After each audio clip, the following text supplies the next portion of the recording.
Will your Google rankings be affected if you rebuild the website? Absolutely.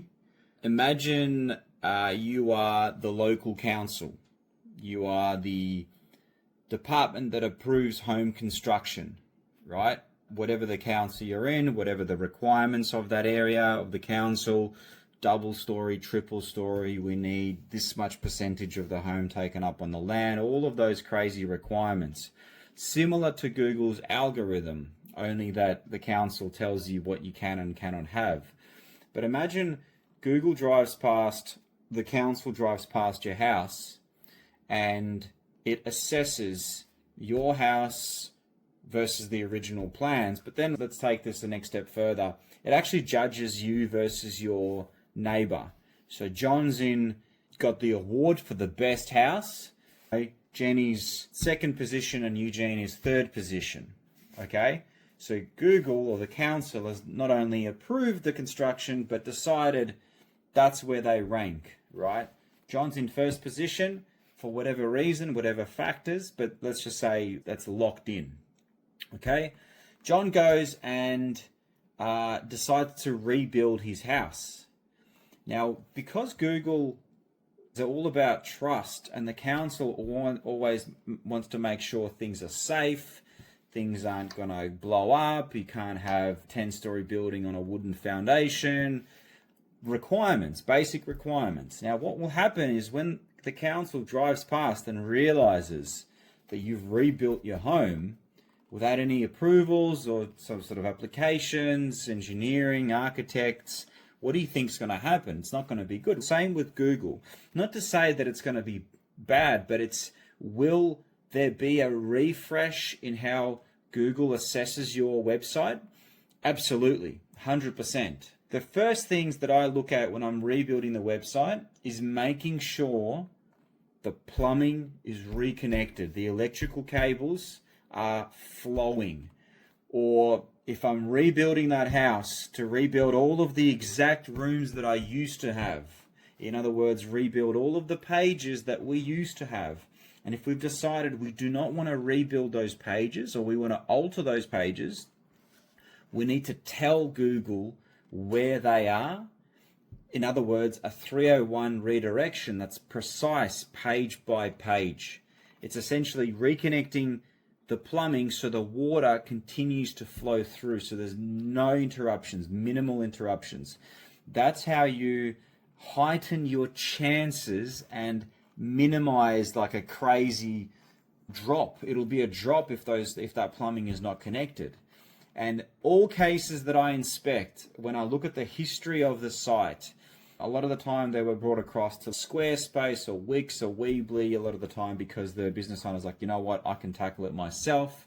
So they went from like a WordPress, maybe it's an ugly WordPress, and the business owners, I'll tackle it myself. Or the designers, let's move across to something like Webflow. Nothing against Webflow, but a lot of the time I look at the new site that's gone up, the beautiful site that's gone up, and I look at the traffic that's just disappeared.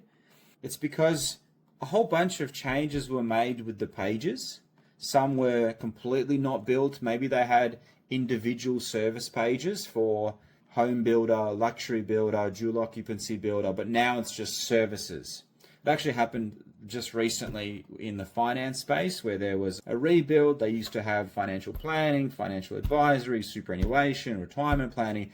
These were all individual pages. They were all old, ugly, didn't need to be rebuilt, yes, but that was just like summed up into one page and no redirections.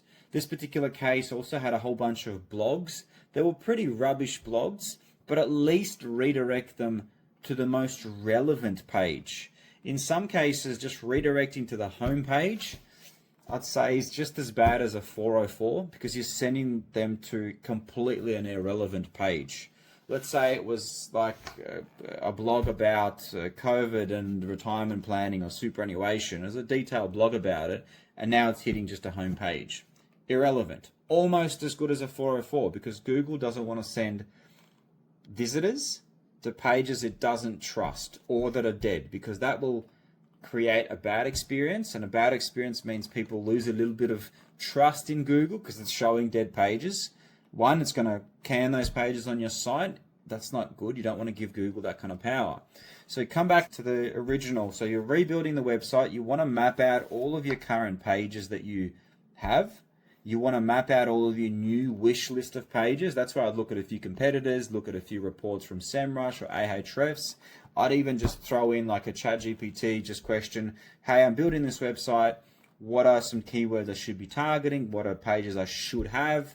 Give me some LSI keywords so I know what kind of keywords I should be using on the page as well.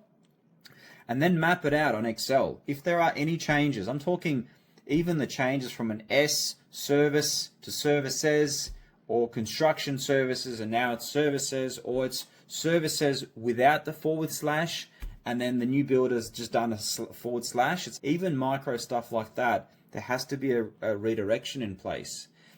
Another reason this needs to happen, apart from Google, is you've potentially got backlinks that have been built by previous SEOs, that have occurred naturally. You may have had a high quality written blog, or you have like a calculator on the website that calculates like mortgage calculations and stuff like that. So it's like a resource, and people will linking to that resource.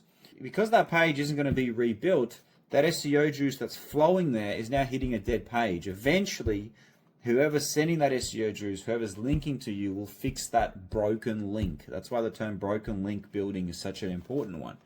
Because essentially that page is no longer there, which is not good for them. They're going to fix that. It means your website loses SEO juice.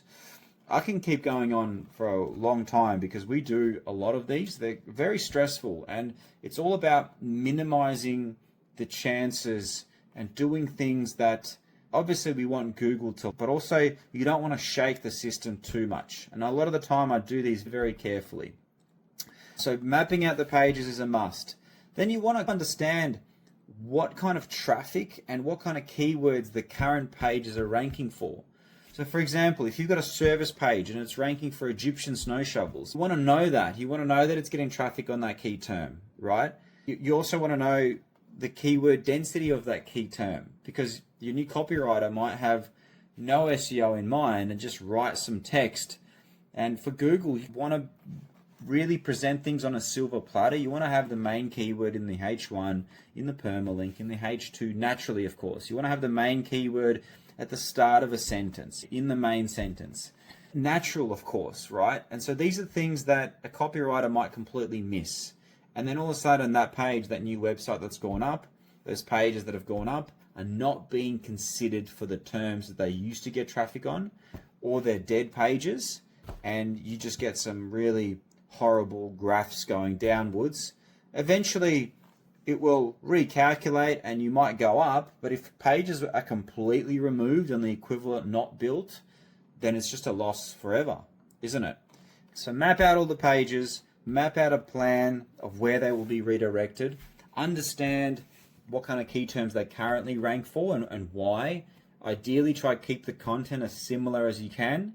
Of course, it's probably a rebrand, it's new images, new texts. Try and move to something with a lot of engagement, videos that increase dwell time, increase engagement, make the user click into things, because that is always going to be good. When Google sees people engaging with your brand, with your website, with your homepage video, they hang around, they see some testimonials, they read and they watch the video. I've started to move to vertical videos on the home pages as well. And I've seen the time on page move up from your 30, 40, 50 seconds to like a minute to 3 minutes, because I can see that they're at the FAQ. Previously the FAQ was text, but now it's a video with the question and a summary of the text if you want to skim over it. But the videos are short and they just keep the user engaged. You might do things, instead of displaying all of your pricing on the home page, you have a pricing page which everyone has, and instead of giving them the price on the home, you make them click into it. Aside from all of the other factors like backlinks and stuff like that, user engagement is extremely important, and how that user behaves on the page. There's a lot more that I could be talking about, but I'm not going to ramble on. Hope that makes sense. If you're rebuilding, you want to make sure that the pages, you're rebuilding the house, the rooms in the house and the plumbing needs to be connected without any interruption or disruption. Hope that makes sense.